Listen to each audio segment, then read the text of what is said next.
Happy birthday to you. Happy birthday to you. Happy birthday. Tapos kaayo ay. Pagkatapos nga namin mag-bloodletting dyan mga katropa pips, eto nga't nakita ko yung junior ko pagdating ko sa camp, nililinisan niya na yung bituka ng kambing. Pinalinis lang pala to ng isang senior namin kasi yung senior talaga namin yung chef cook dito. Yung dalawang senior ko talaga mga katropa pips yung nag-volunteer magluto ng kambing. Guaranteed satisfied talaga mga katropa pips pag senior talaga ang magluto. Eto nga't nagluluto na yung junior ko ng sinaing para mamaya. Eto nga't nakaprepare na sila sa mga ingredients. Eto nga't tinago pa nila yung ulo ng kambing at saka yung native na manok kasi nga daw lulutuin nila ito mamayang gabi. Request po kasi yan ng mga classmate ni sir kasi may darating na bisita si sir mamaya. Ay, tiyan mong kutsilyo. Hindi, cuman siya. Butcher na.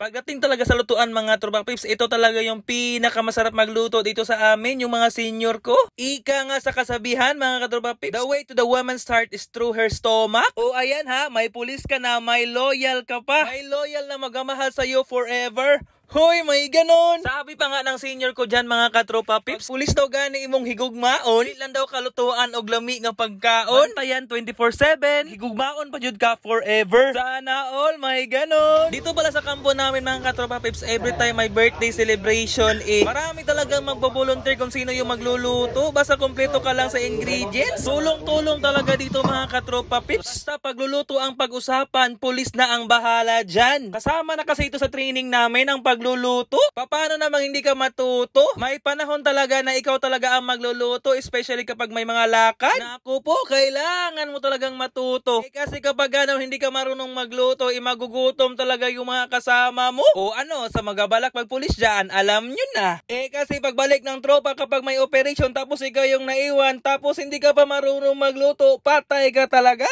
Kapag ganon, one day restricted ka, pagkatapos most junior ka pa talaga. So dapat, kailangan talagang matuto. At eto na nga mga katropa pips, dumating na yung oras ng kainan. At nandito natin yung ating birthday celebrant. At nandito din pala si Police Captain Marjan Sali and si Police Captain Rosel Jan Parungaw. Magandang gabi sa inyo mga sir. Pagpasensyahan nyo nga yung display namin dito wala talagang ka-design.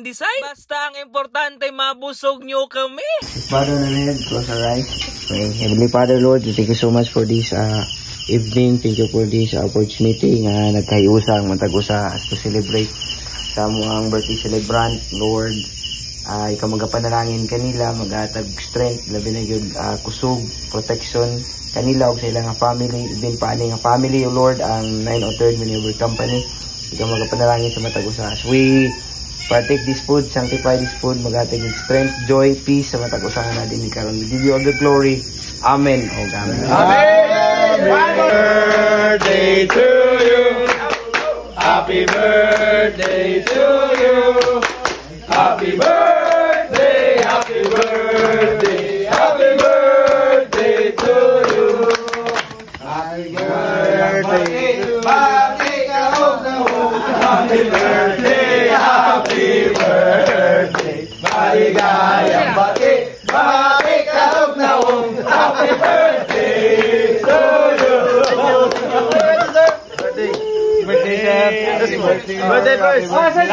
Lamat. Double celebration pala ito mga katropa pips kasi birthday din pala ng bagong sis po namin. Sanayan na lang talaga mag-birthday ka sa kampo. Pinili natin magpulis ganun talaga. Yung sis po pala namin dito mga katropa pips, ito na yung parang tatay namin dito sa kampo. Siya talaga tong pinaka-most senior sa aming lahat. Iban lang po sa mga opisyal namin. O siya, kainan na. Nang biglang tumahimik agad kasi tahimik agad. Malisyosong pugi. Pre. Malisyosong pugi nakita ko.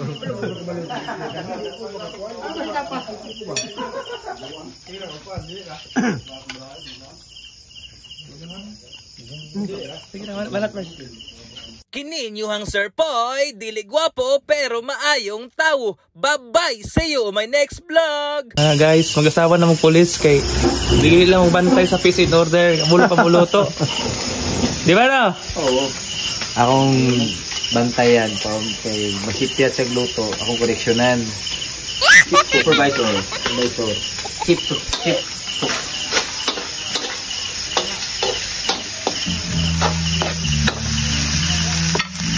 Mapaitan.